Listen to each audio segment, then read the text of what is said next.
स्कूलों में जाके ड्रग करके सिगरेटें पीकर मैंने जो है गरीबी जो है किताबों में नहीं पढ़ी है। हम लोग जो हैं वो हम मेहनती घरों से आते हैं। प्रत्याशी को इन्होंने खड़ा किया है, उनकी सभ्यता आप देखिए, अपने ही कार्यकर्ताओं के बारे में क्या कह रही हैं। गुजरात में पुल गिरा, सैकड़ों लोग बह गए, उस पुल बनाने वाली कंपनी से इन्होंने चंदा लिया। जिन पे छापे मारे थे उनसे चंदा लिया, जिन पे मुकदमे डाले थे उनसे चंदा लिया, मुकदमे ठंडे बस्ते में डाल दिए। आपने रोहतांग टनल की बात की, कोई बात नहीं, अगर मेरी माताजी का नाम था क्योंकि मेरी माताजी ने शिलान्यास किया था, आपने नाम हटा दिया, कोई बात नहीं, आपको टनल तो मिल गया। उस पे किसी का भी नाम हो, इससे हमें कोई फर्क नहीं पड़ता।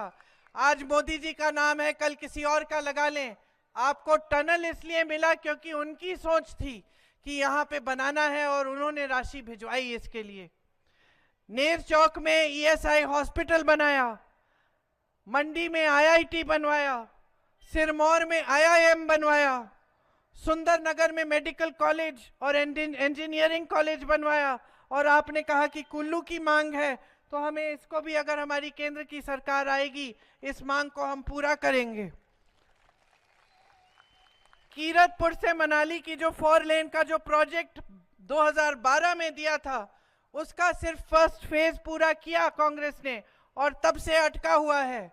उसको पूरा करने का काम हम कराएंगे जब हमारी गुजरात में पुल गिरा, सैकड़ों लोग बह गए, उस पुल बनाने वाली कंपनी से इन्होंने चंदा लिया।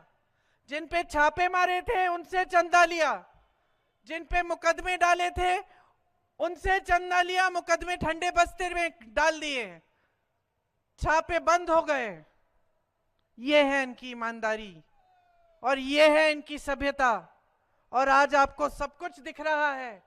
आपके सामने जिस प्रत्याशी को इन्होंने खड़ा किया है, उनकी सभ्यता आप देखिए, अपने ही कार्यकर्ताओं के बारे में क्या कह रही हैं। तो देखिए, आपके सामने एक बड़ा निर्णय है। एक तरफ एक सभ्य राजनीति, एक सच्ची राजनीति, जिसके मंत्री, मुख्यमंत्री, नेता सब आपके सामने संकट के समय भी आते हैं, दुख के समय भी आते हैं और तमाम आपके लिए विकास के कार्य करने की बात करते हैं और वो कार्य करके दिखाते हैं। आपको वादा करते हैं, चुनाव में उस वादे को पूरे करने का काम जैसे ही सरकार बनती है शुरू हो जाता है। और दूसरी तरफ एक असभ्य राजनीति, जो सिर्फ हल्की हल्की बातों वाली राजनीति है, जिनके नेता आपके सामने आकर अजीब अजीब से बातें करते हैं कि भैंस चुराई जाएगी आपकी, कि आपके मंगलसूत्र चुराए जाएंगे।